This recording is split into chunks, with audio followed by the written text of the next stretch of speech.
Hello and welcome to another episode of the Shop Walk here at Iconic Motorbikes. Today is Thursday, February 20th, and we're going to start with something very odd. At first glance, nothing, I mean, it just looks like an old dirty bike, because it is an old dirty bike. BMW K1200RS. I actually have a soft spot for these. My old boss many moons ago, one of my first jobs out of college, had one of these. He had a 1998 model, so it was the first generation, a little bit slimmer. I actually thought they were like a little bit better looking. He was the original owner. He bought it in San Diego. He was working at Disney at the time. They took him to Super Bowl. So yeah, he bought it. He went down, back when he was making good money, went down to watch a Super Bowl, wanted a bike, bought a BMW K1200RS, rode it back up, and he's put 100,000 miles on it since. This is the second generation of them, so they got restyled in the front fairing, and it's a little wider, better wind protection, just for me, not as aesthetically pleasing, but they've always been a good, on the heavier side, but a good sport touring bike. But that's not why we're featuring this. This bike has one of the craziest modifications that I have ever seen. I had never heard of it before. Maybe you have, and you can fill us in on the gaps. This has something called the Vibe Rider, the V-I-B-E Rider. And it's a little crass, but basically it is, and this company's still in business, $139. You can order one for yourself. You get a motor. This, you can see this wire here. This goes into here, so tucked in, hidden underneath this cover is a motor of sorts, which is designed to vibrate the seat for your lucky or unlucky passenger. The craziest part to me is it's actually, it runs, in a way, it runs off the throttle. So if you look here, you can see that the throttle cable is spliced. Not done super well, admittedly, but the throttle cable has been sliced. And it picks up a feed off that. So the higher the revs, the more that is vibrating. There you go, the Vibe Rider. I've never heard of it. We posted up on social media earlier today, and a bunch of people were just kind of like, oh yeah, I used to see it in V-twin. You know, it's probably more of a Harley thing. It appears based on the advertisements, or the magazines that this company was advertising in. But yeah, it's just shocking to me. So it's got 21,000 miles. As you can see, it's fallen over on that side once before. I guess the Vibe Rider was just cranked up too high. It's dusty, but we're gonna make it a runner, and then we're gonna sell it. And I really look forward to showing you this, this in operation in a future shop walks once the service department has a chance to go through it. Crazy, the things you see, right? I thought I'd seen everything when it comes to motorcycles. Making our way this way to the shop. It is, we didn't really film this until the end of the day, so Steve's still cranking on this BMW.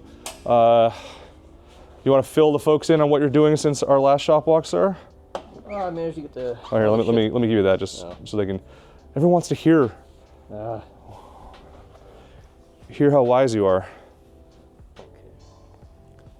All right, thank you. So, okay, so last time, when we left you last time, you had mentioned, you kind of explained that a seal had, or we thought a seal had gone bad originally, and you've put in a new clutch and a few other things, and we showed. Yeah, we've got that put back. Yeah, that's all set. But now we're looking at the transmission. Now we're doing the transmission. Here? Well, it turned out that we took it apart because there was, we wanted to fix all the leaks.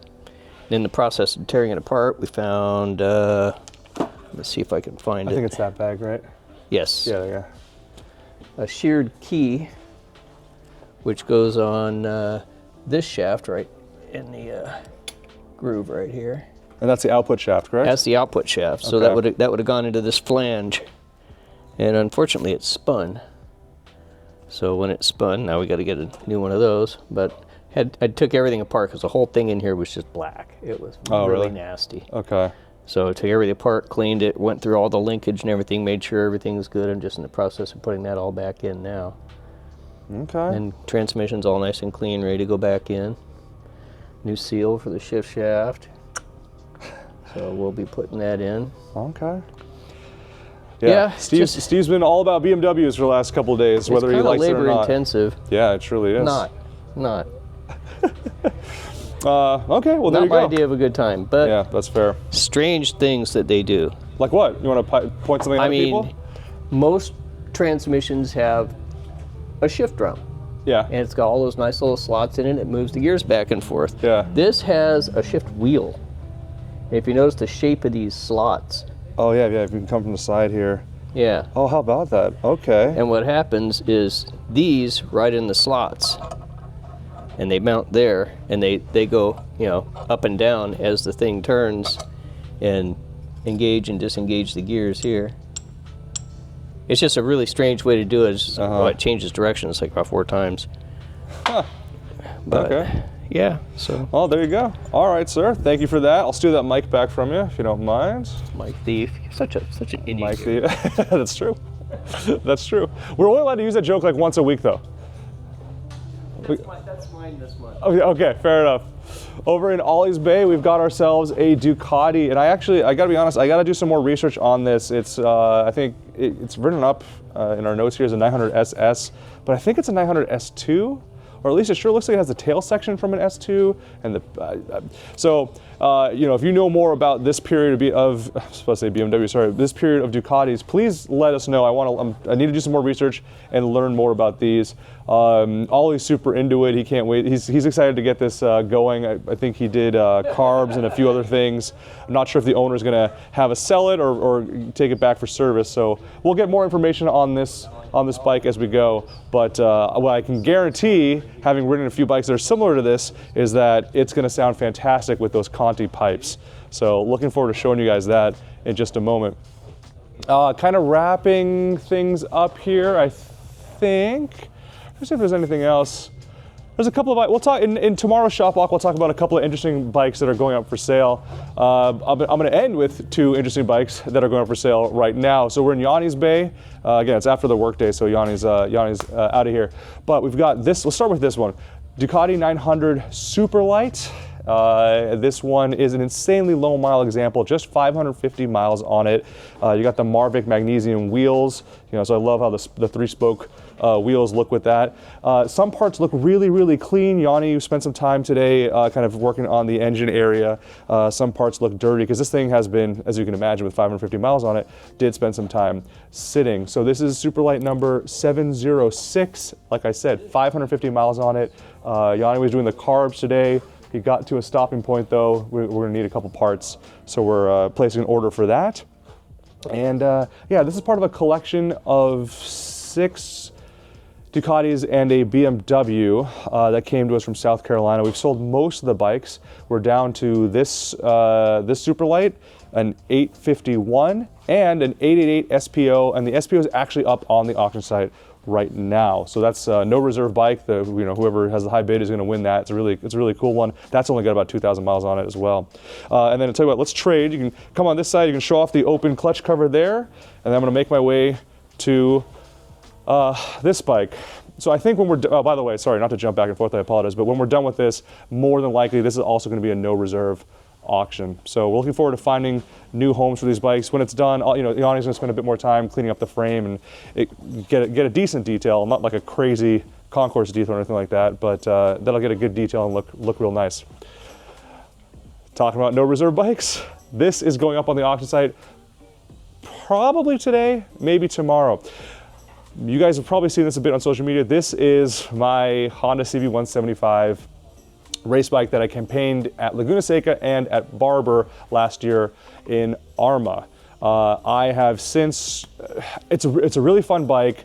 There's a long story with it. I probably should just do a separate bike of the day video. Maybe that's what I'll do in lieu of having this go on forever. But the short version is I fell in love with the idea of Arma racing after, in 2015, I went to Miller Motorsports Park to watch a buddy race sidecars, Bernard Jukley. He's one of the technicians for Jay Leno. And at the time, I'd done a couple episodes of Jay Leno's Garage back then, and Bernard invited me, him and Kevin Kautsky, his monkey, invited me to go check out the sidecar racing. So I went and did that.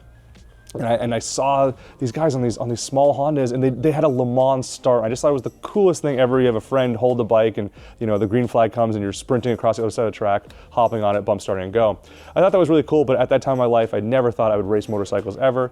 Fast forward to 2 years ago, Adam, myself, Ollie, a couple of us all went up to Laguna Seca for Aprilia Racers Days event, and we went a day early because we knew Arma was there. We wanted to check out some cool old bikes.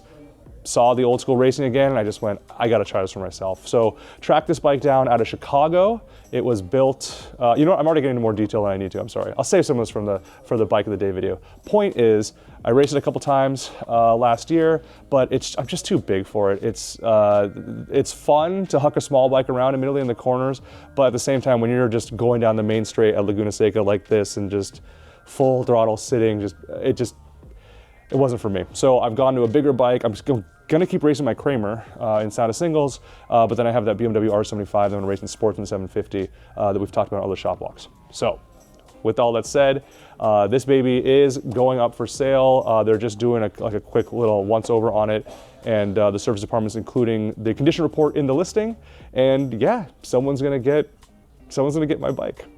So a kind of sad moment for me, but at the same time a necessary one. There's already too many bikes of mine taking up space here. So this will find a new home. This will find a new home. That 888 SPO on the auction site right now will find a new home. Everything's finding new homes. I sound like Oprah, but I'm excited. And so I hope you enjoyed this episode of the Shop Walk. If you have any questions, let me know in the comments. And I look forward to showing you some cool stuff tomorrow.